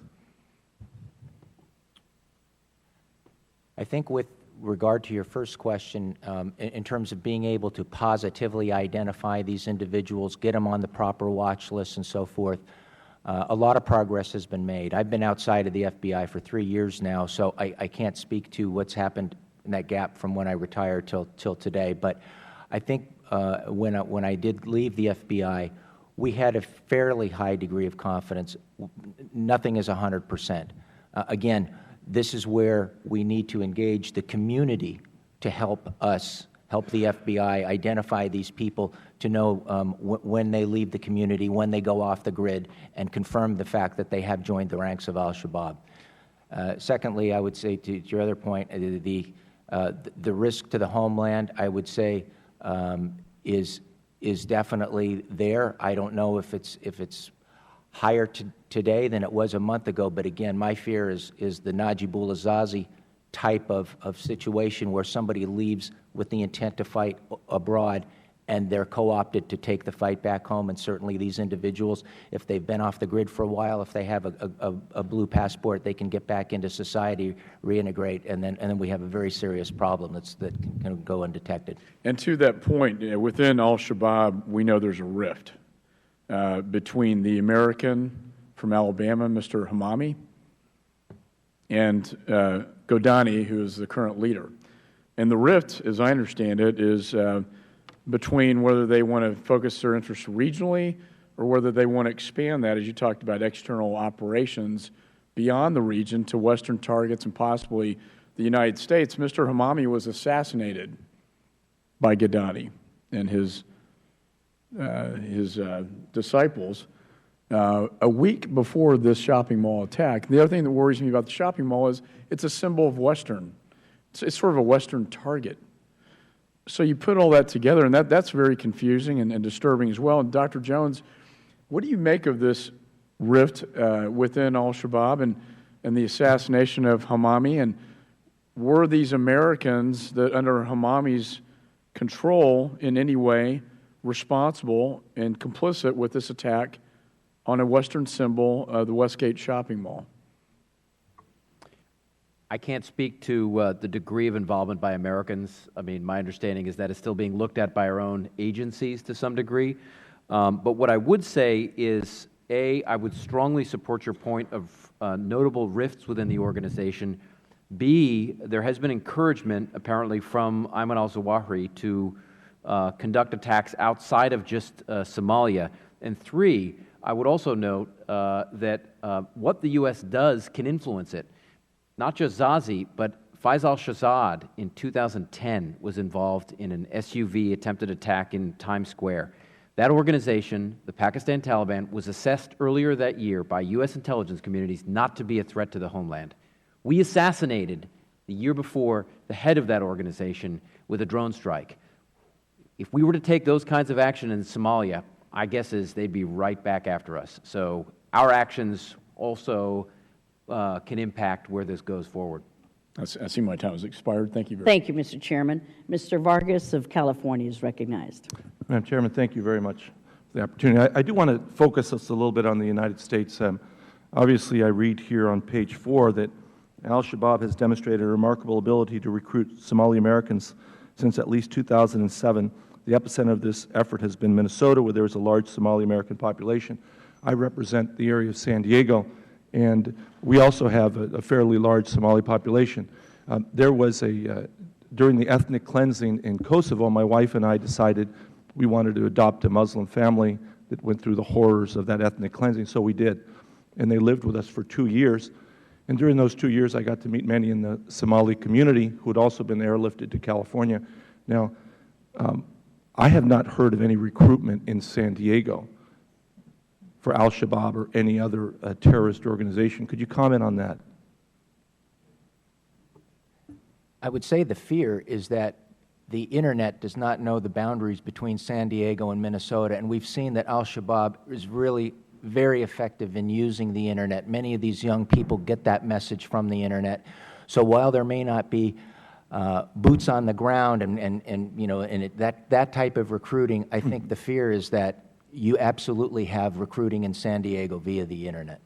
And then my follow-up question with you, and I think I heard it earlier, the notion that maybe Somali terrorists were coming across the Mexico-California or Mexico-Texas border, the border from Mexico and the United States. Do we have any evidence at all of that? Yes, in particular, the movement of individuals from the United States south across the border. Some have returned. I'm not aware of many that have returned that have been prepared to conduct attacks. But yes, movement of individuals in going in both directions. Because my understanding is that most of the Somalis that were brought here actually have permits to be here, that have legalized status. The vast majority do. My only point earlier was there is a human trafficking network that has moved Somalis out and into the United States via the U.S.-Mexican border, but that does represent a very, very small percentage. The reason I say that is because always the border seems to become the excuse, saying that the terrorists are coming across the border. And I have a very good relationship with the Border Patrol there. In fact, we met here last week.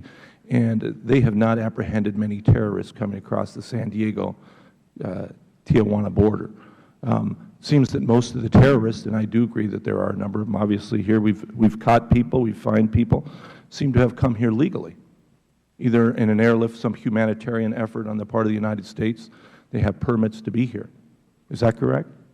Yes, that's the vast majority. But again, I would also point out that some Americans, including Somali Americans, have left to go fight in Al-Shabaab through that border as well. So it's not just the returning. So it's the exiting the United States, it's not the entering the United States then? I don't know the percentage that have entered via that way. Do we have any evidence of anyone that's entered that way? I can't speak to that. Do you have any information of any name, any person that may have been arrested trying to enter the United States? I can check and get back to you on that. Would you please? Because I'd like to know that, because it's usually used as an excuse that the border is so porous, all these terrorists are coming through, and it seems to me mostly landscapers are. You know, not many terrorists. It seems that most of the people who become terrorists are those that arrive in this country with some sort of visa, some sort of permit, where we, through our generosity as a nation, take a look at some horrible event that's happening around the world, and we allow people to come here on a humanitarian basis, and then unfortunately and scandalously and outrageously, they become terrorists or terrorist sympathizers. And I think that we should prosecute them. We should go after them and show them no mercy, really. When the United States stretches out its hand for friendship, as we have historically, we should not tolerate any sort of terrorist or terrorist activity or terrorist sympathizers. But again, I just wanted to make the point that you hear it over and over, all these terrorists coming from Mexico or the southern border into the United States, and we don't seem to have any information of that. We do have lots of information of terrorists who come from other parts legally into the country, become radicalized, go and fight somewhere else, and then they blame it on my hometown where there's no evidence of it. Yeah, we'll get back to you on that. Thank you very much. Thank you. Thank you, Mr. Chair.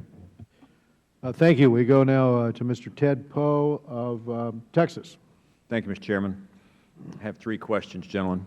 First one, how does Al-Shabaab use Twitter, and what do you understand Twitter's policy, if any, as toward Al-Shabaab? Dr. Jones? Yeah. My understanding is that they have used surrogates to send out messages on Twitter, but I cannot speak to Twitter's policies on using on monitoring or targeting Al-Shabaab on Twitter. I would also say that much like a number of groups that we've seen, militant groups, including ones affiliated with Al-Qaeda, they have become very active on multiple social media forums, including in this Twitter case, to get information out really as a propaganda tool. Anybody else want to weigh in on that? Only really to support that point, and that Al-Shabaab means the youth. It attracts a lot of young people who are media savvy, and they've used those skills and familiarity with internet, social media to great effect, posting videos, and it's a powerful recruitment tool. And I think we need to respond. We need to respond to that. It was very interesting and Excuse me for alarming. interrupting. What do you mean respond? What do you mean by we need to respond? Well, we need to be smart in how we use information as well. Just to give you one example, as the Westgate attack was unfolding, Al-Shabaab, or people purporting to be Al-Shabaab members, were churning out messages goading the Kenyan authorities on Twitter feeds. The Kenyans were trying to respond through their own social media, but were really a step behind the whole time, were flat-footed. And so it caused a lot of confusion. I think as governments, we need to be a little bit smarter about how to respond to this threat. What are the long-term goals, objectives, or policy of Al-Shabaab? And just open it up. Anybody wants to weigh in on that? I'll just start picking folks if nobody wants to weigh in on it. Well, as I mentioned in my testimony, there are Al-Shabaabs. It's a very broad organization. Clearly, the ascendant wing now is one that's committed to global jihad, that increasingly looks beyond the borders of Somalia to launch attacks, primarily within the East Africa region, targeting specifically those countries that have troops, peacekeeping troops in Somalia. But of course, on the lookout for soft targets that represent so-called Western interests. So that's why I think the Westgate Mall was from their purposes, a perfect target to pick. So their goals are just to cause chaos, worldwide jihad, murder, pillage. Their goals have evolved throughout time. They started out as almost as a nationalist armed wing opposing the Ethiopian invasion at that time. They went through a process once Ethiopian troops left of holding substantial amounts of territory in Somalia and tried with disastrous consequences to govern territory. Eventually, they were forced back largely from other African peacekeeping troops in there. Now they seem to have pulled back and are pursuing this jihadist agenda. So when I hear that Al-Shabaab is people say that Al-Shabaab is weak now, that might be true. They've narrowed down their agenda, but that paradoxically perhaps makes them more dangerous. They've channeled their objectives to narrower goals, and that's the jihadist terrorist attack agenda, I think. In Africa, do we see Al-Shabaab, other Al-Qaeda affiliates growing in influence? Is their influence about the same, or is it diminishing? Is Al-Qaeda influence diminishing in Africa? Increasing, the same, diminishing? Dr. Jones, I see you're pushing the button. I would say across the board in Africa, when you include North Africa as well as the Horn, I would say there is a slight increase in influence of Al-Qaeda and broader Salafi jihadist movements in countries like Libya, countries like Egypt now, and several other locations. Somalia, as I said earlier, again, it does appear over the past 2 years that Shabaab's control of territory has decreased. So, but if you're asking about Africa more broadly, I would say there's been a slight growth. All right. Anyone else? Yeah, I would say the influence ebbs and flows across time. There has been a slight growth more recently, particularly in the Sahel region. There's this band of very vulnerable states just south of the Sahara, specifically in Mali, where an Al-Qaeda affiliate actually took control of part of that country for a short time, but has subsequently been pushed back largely through a military intervention by France with some support from others. Another area of concern is northern Nigeria with Boko Haram, an extremist movement launching attacks and killing multiple people in that part of Nigeria, although primarily the motives there seem to be domestic by nature. So I would not say that they necessarily pose a threat to the U.S. homeland, for example. Thank you. Thank you, Mr. Chairman. We go now to Lois Frankel of Florida. Thank you, Mr. Chair. Thank you to the panel for being here. I think I share with Americans that what happened at the Westgate Mall in Nairobi was just horrible, and I know our heart goes out to the victims and their families. And now we see CNN and other media outlets have turned away to other stories, obviously.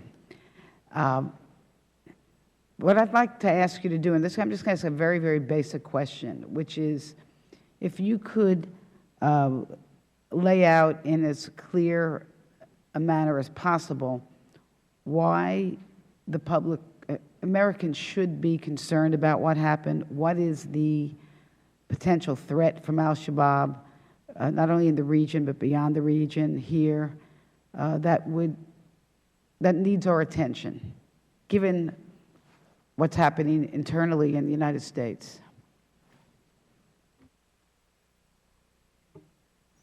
I'll take the first crack at that. I think the biggest reason that we should be concerned as Americans is looking back at history and what happened with Al-Qaeda, that we viewed originally Al-Qaeda as being not a threat to America, as a regional problem, focusing its efforts on the Middle East and Central Asia. And we learned the lesson of how a terrorist organization can morph and change and become our #1 enemy. So in my opinion, that is the biggest concern that we have with Al-Shabaab, is that it can morph and change into more of a global threat than it is now. If I can add to that, I think we should be very concerned about Al-Shabaab because it's not just a regional issue. I think their biggest goal is really to do us harm here in the United States. If they're capable of doing that, really, their main goal is really to attract the disadvantaged youth and then really brainwash them.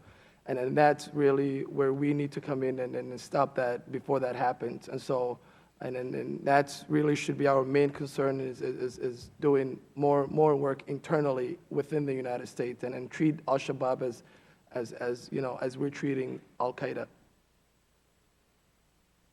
Very briefly, one, Al-Shabaab has a capability to conduct external operations outside of Somalia. Two, they have an interest in targeting the United States, its embassies, its citizens, kidnapping, as well as killing. And three, they've been recruiting in American communities, including over the internet. So I think you put all three of those together, yes, there should be a concern. I'd just add, finally, we've talked a lot about the potential threat to the U.S. homeland today, but there are very important, substantial U.S. interests in East Africa, in Kenya, an important ally of the United States. Nairobi is home to the largest U.S. embassy in Africa. It's the hub for important development programs that that cover the whole region.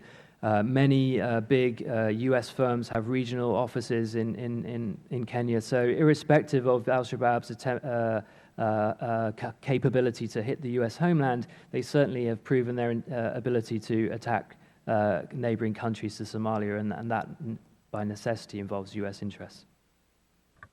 Thank you. Dr. Borelli, did you want to add anything to that?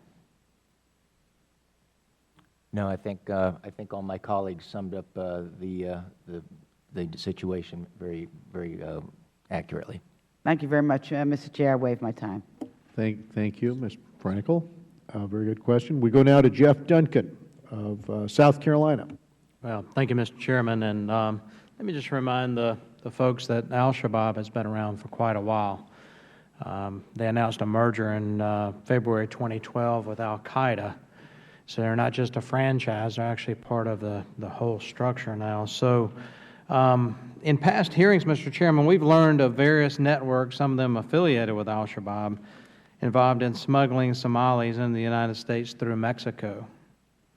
Dr. Jones, is this still happening, and for what purpose do you think Al-Shabaab smuggle people into the United States? My understanding is it is happening. I cannot give you specific numbers on how many may be smuggled right now, but I think your question on the purpose, there may be several purposes. People wanting to return home, and people intent on recruiting or fundraising. I think those are the primary reasons. Anyone else like to comment on that on the panel? Okay. Beside the 2010 attack in Kampala during the World Cup, Al-Shabaab has focused much of his attention in Somalia. This attack in Kenya fits exactly the strategy that al-Zawahiri laid out just recently for Al-Qaeda globally. Does the Westgate attack refute the claim that Al-Shabaab is on the retreat, Dr. Jones? I think one assesses the competence of terrorist organizations like Al-Shabaab in several ways. One would look at their control of territory, which they have lost, but I think what they have demonstrated is though they have lost ground, and I think that issue is important because one of their goals is to attempt to overthrow the Somali government. Their success on that part of their strategy they have not been victorious at recently. But what I think they have shown is, and what this does demonstrate, is even though they have lost some ground, they still have an attack capability. And I think if you look at the history of Al-Qaeda, the strength and weaknesses of its affiliates and of the organization itself have ebbed and flowed in a series of waves. And even with a collapse of Shabaab into southern parts of Somalia, again, they're a dangerous organization. Do you think that capacity extends beyond the African continent? Do you think Shabaab's got the capacity to carry out this type of attack or a Mumbai-style attack somewhere else in the world? I think it's certainly feasible. I think based on the fact that they have, again, conducted an external operation outside of Somalia, they have done the collection, analysis, reconnaissance of the target, they've moved people and fighters into place. What they would need in a specific country, let's say the United States or in Europe or somewhere else, is they'd need the people in place, the infrastructure in place to do that. They had that, and they had an interest, they could do it. Do you think our focus, the counterintelligence focus, being so singularly almost focused on Al-Qaeda as a whole, Do you think we've taken our eye off these smaller subgroups like Shabaab, or are there other subgroups that might be planning similar attacks that we need to focus on as well? I think an important chunk of our intelligence community recognizes the threat from Shabaab. I can't characterize whether they have, and I would say in response to that, the FBI, among other organizations, has been very effective at penetrating them in the United States. So I do think we recognize the threat. Recently, whether we have laid off a little bit, that's a more interesting question. That's certainly plausible. Yeah. Yes, sir. Could I just add, I don't think we've taken our eye off the ball in terms of Shabaab, but we should be aware of potential other groups in the wider region. And what seems an alarming element of the Westgate attack is that it appears Al-Shabaab may have fostered links with a Kenya-based group called Al-Hijra, which emerged from an extremist mosque in Nairobi and may have had some involvement with this attack, although investigations obviously are ongoing. So I think we always need to be alert for the emergence of new groups, particularly their attempts to make contact with other broader terrorist groups in the region. Tanzania is another country where there is a small but growing problem with Islamic extremism in parts of that country as well. Thank you, guys. My time's about expired. I'll yield back. Thank you. We go now to Mr. Brad Sherman from California. Thank you. America provides advice to other countries on the rule of law and good government. We're now in a situation where many of us are embarrassed to be part of the Federal Government and its Congress. This shutdown, what effect has it had on our image, particularly in East Africa, as a country and a model to follow, and our capacity to train, to gather information, to do the development projects that are aimed at hearts and minds? I realize this is a bit away from the questions you may have prepared for, but does anyone have an answer to how the shutdown is affecting our efforts in East Africa? Dr. Jones. Mr. Sherman, I don't know what the perception is in East Africa. I would say my biggest concern, the longer this grows, is, or at least one concern, I don't know if it's the biggest, one concern is our ability to continue to monitor this threat from intelligence agencies if we have people that have been furloughed. There are an awful lot of folks at the State Department I happen to know that are being furloughed right now. Trips to Africa have been canceled just in the last 10 minutes, and this is no way to run a superpower. Dr. Jones, does Al-Shabaab have important assets, strategic assets, that are amenable to destruction from the air by the Kenyan, British, or American air power? They do have some. The Kenyans have used fixed-wing aircraft, helicopters to target Al-Shabaab camps, structures that they have established, such as headquarters. So, yes, they do have some facilities that can be targeted. And is the Kenyan Air Force up to doing that which can be done, or is there a lot that could be done by by American air power, British air power, that cannot be done by the Kenyan Air Force? I'm not an expert on the Kenyan Air Force. I'm not an expert on the Ethiopian Air Force, but I would say that they have been successful at helping the Somali government push back Shabaab from several key areas, including Kismayu and Mogadishu. Mr. Farah, I'm very sure that the vast majority of Somali Americans are law-abiding, and that only a tiny fringe is engaged in law-breaking in order to help Al-Shabaab. But my question to you is, does Al-Shabaab have significant legal support? That is to say, people in the community rooting for them, praising them, condemning the efforts of the Ethiopian and Kenyan militaries? And are there websites based here in the United States, .org, .com, et cetera, that condemn Kenya's actions in Somalia and or praise Al-Shabaab? I can assure you that a great majority of the community is on the same page when it comes to Al-Shabaab. You know, nobody goes out there and start, you know, gets excited, you know, when they hear Al-Shabaab on the news or when they hear attacks by Al-Shabaab. Everybody in the community feels the same way as I do, which is, you know, condemning the Well, work. what about those websites? If I I'm spoke not aware- Somali, could I find pro-Shabaab or anti-Kenya websites in the Somali language based here in the United States? I am not aware of any websites of such. Okay. The Kenyan government has painted a picture of 10 to 15 attackers, one with a British and up to 3 with American citizenship.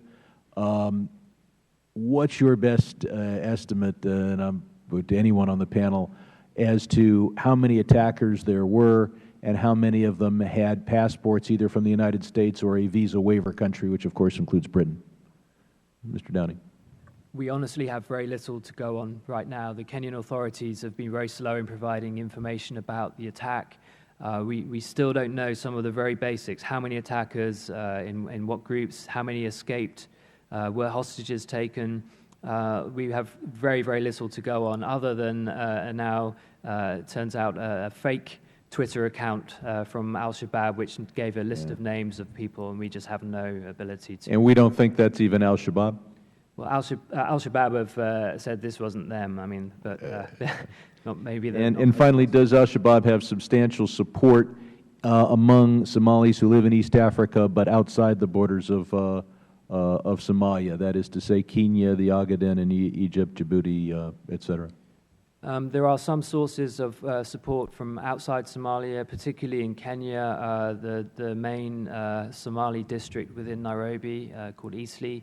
The Kenyans have raised concern about the enormous refugee camp within the Kenyan border, just close to the Somali border, where 500,000 people now And that's the second largest city in Kenya. So the second largest city in Kenya and a district in the largest city of Kenya not only contains Somalis, but that there is substantial support within those areas for Al-Shabaab. I wouldn't say substantial. The Kenyan authorities certainly say so, but the Kenyans are obviously very concerned about this refugee camp. They've been hosting it for 20 years, and it's perhaps in their self-interest to talk up the threat.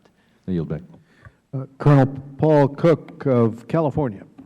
Thank you, Mr. Chair. Because of recent events, I'm going to ask this question.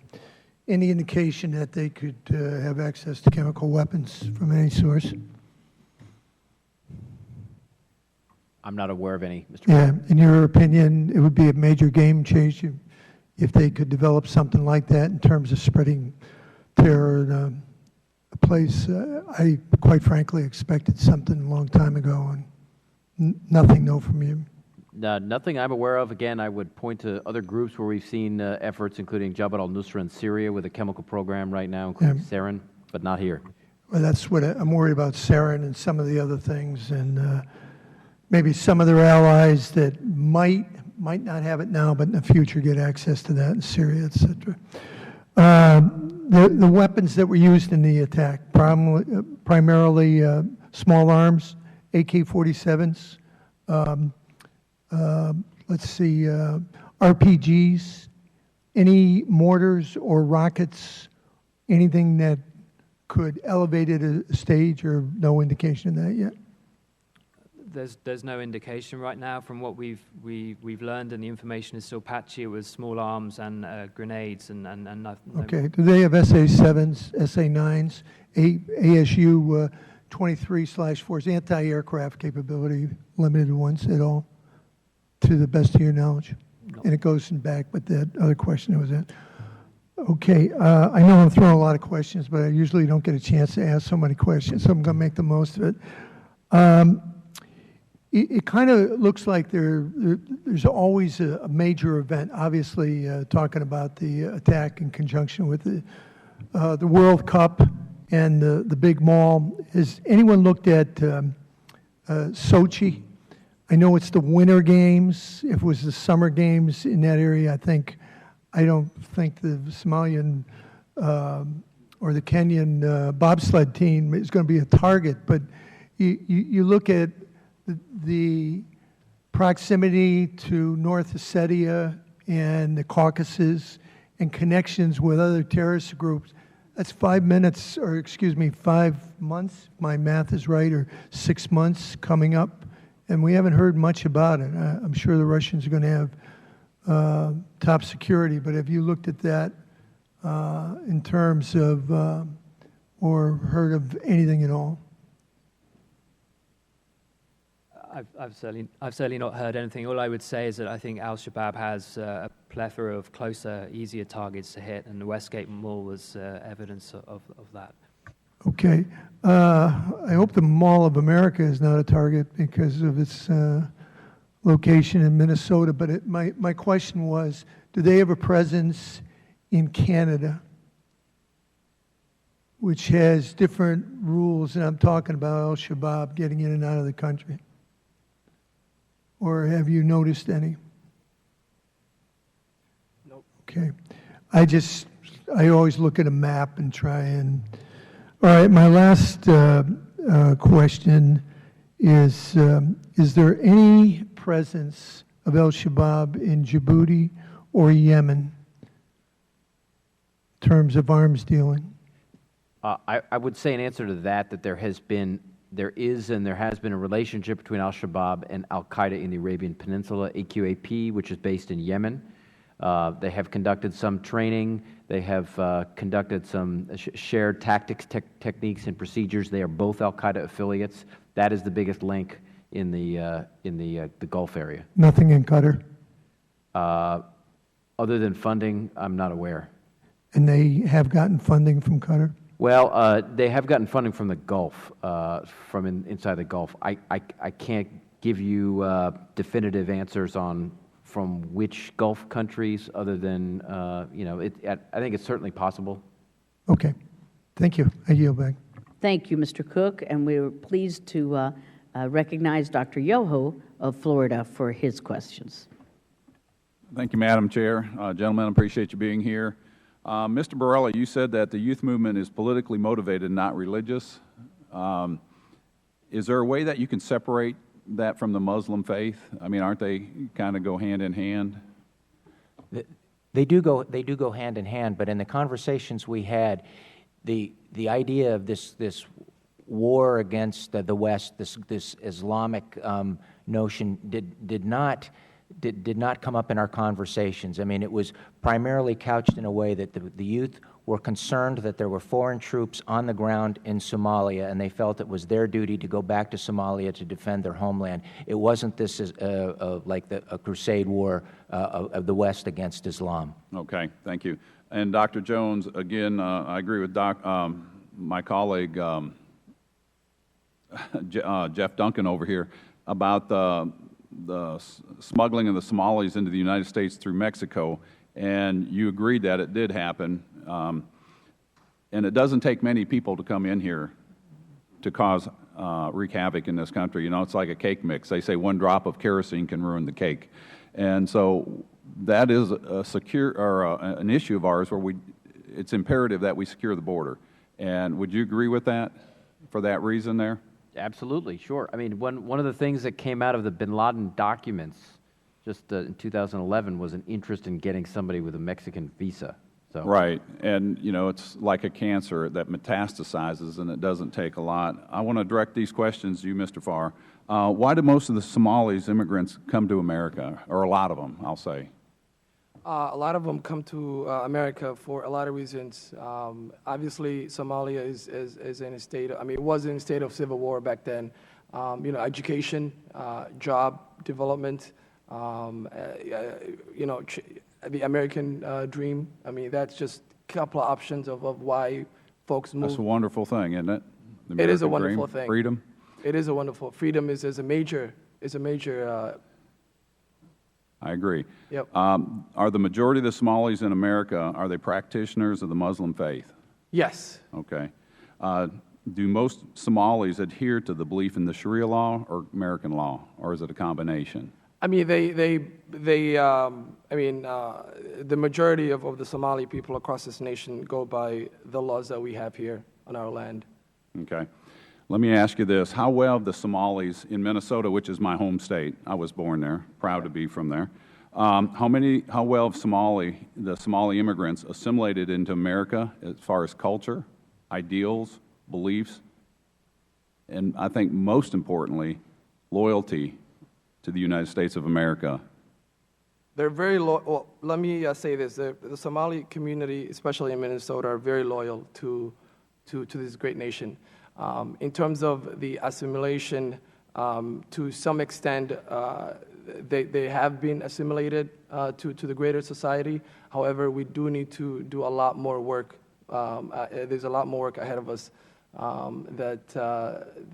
especially the youth. There's a lot of issues, especially identity. I mean, the new generation, we Somalis, Somali Americans, and that's what we're doing, in terms of Kajuk and our work, is really making sure that kids, because they're not going back to Somalia. This is their home. This is my home.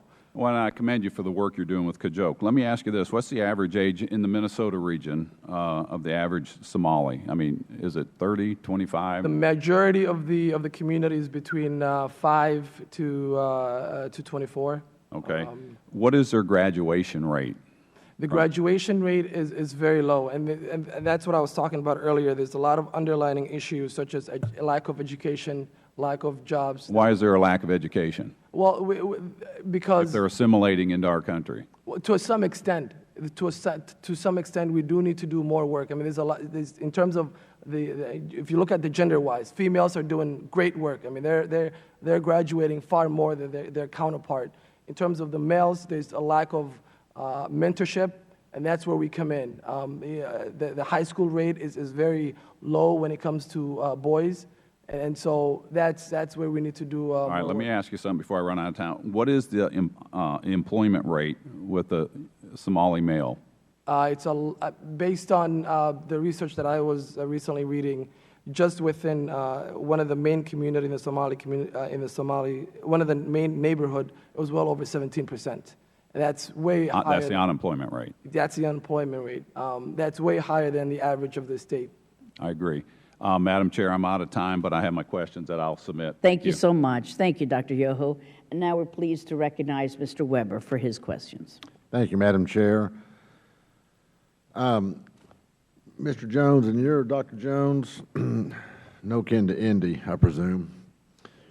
When in your comments, you said that you doubted that Al-Shabaab had competent external operations capability. Can you repeat that one more time? I argued earlier that they do have an external operations capability. Okay, well, I must have missed that. I thought you said you didn't think they could export. Basically, I took from that you didn't think they could export their horrific deeds to the United States. You're saying you believe they can. Well, what I noted, and it's in the testimony, is that the mall attack does demonstrate an ability to conduct operations outside of Somalia. What I haven't seen much is evidence of an interest in exporting those capabilities to the United States. Okay. So they have a recruitment system that they use where they actually actively recruit people in person, and then they do it on social media. Could you hazard a guess? Is it 50-50 percentage-wise? Is it 10% in person, 90 on social media? I couldn't give you a percentage. I would say it's probably quite large on social media. I could not give you a percentage, though. Okay. And Mr. Borelli, I think you said that there's about I've seen the figure, there's 7,000 to 9,000 fighters, and I heard 5,000 being bandied around as I came back in from getting some coffee. Is 7,000 to 9,000 fighters still an accurate estimate? I don't believe I was the one commented on the number of fighters. Anybody? I heard of my colleagues. Anybody? It's virtually impossible to know. I've seen various figures ranging from 5,000 to 7,000, but this is a very amorphous organization, and people drift in and out. And the wing that we should be particularly concerned about, the international jihadist wing, would be much smaller than that, I would imagine. But these are estimates. And then also a question for you, Mr. My youngest son's in the FBI, by the way, so we appreciate your service. Who monitors the historical schedule, if you will? Terrorism is on the rise. So there's got to be, there has to be a list, chart, call it whatever you want to, of the countries, you know, the incidents, who's involved, the number of deaths. Who monitors that? I think multiple agencies monitor that within the intelligence community. Certainly FBI headquarters keeps statistics on all these, the number of terrorist groups and the number of estimated fighters and the different attacks that they've been responsible for, but also CIA, DOD, multiple agencies keep statistics on this. Okay, there is a ranking of the most credible threats to the least credible, is there not? There is, and I believe that comes out under the authority of the DNI. I believe that's correct. Okay, well, who monitors that as a group begins to move up that ranking? Who gets that red flag? I think, and I'll also defer to my colleagues, but it's constantly reassessed, at least on a yearly basis, where the intelligence community looks at all of the factors, you know, intent, capability, which groups are moving up, moving down, and they're constantly being reassessed for the priority and the amount of resources that we must direct at those groups. And is that information to your knowledge, or Dr. Jones, would you like to weigh in on that? No? I think that's correct. I'm sorry? I don't have anything further to add. You think that's right. Mr. Downey? Okay, is that information shared with other agencies? And I don't mean just U.S., well, I do mean U.S. agencies, of course, but I also mean internationally. I can't comment on how much is shared internationally, with two exceptions. One is documents, obviously, in particular in the Four and Five Eyes communities, are shared closer with the British, the Canadians, the Australians, and then New Zealand. I would also point out, at least when I served in government, there were regular national intelligence estimates on the threat to the homeland that were combined by the National Intelligence Council, and so included the assessments of all agencies. I was the vice chair of the Texas Borders Committee in the Texas legislature, and Steve McCraw, former director, FBI guy, now director of DPS, said that there was 70, if I remember the numbers correctly, sects, S-E-C-T-S, of Eastern religions coming across our southern border. Mr. Borelli, do you have any knowledge to that? I don't have any knowledge to that. Dr. Jones? No, I can't confirm that. I mean, we have a lot. Gentleman's time has expired. Thank you, Madam Chair. Thank you, Mr. Weber. We thank our witnesses for their time today, for their excellent testimony. This is obviously a serious threat we're going to stay on top of, and the committee will continue to monitor this situation. And with that, the hearing is adjourned. Thank you, gentlemen.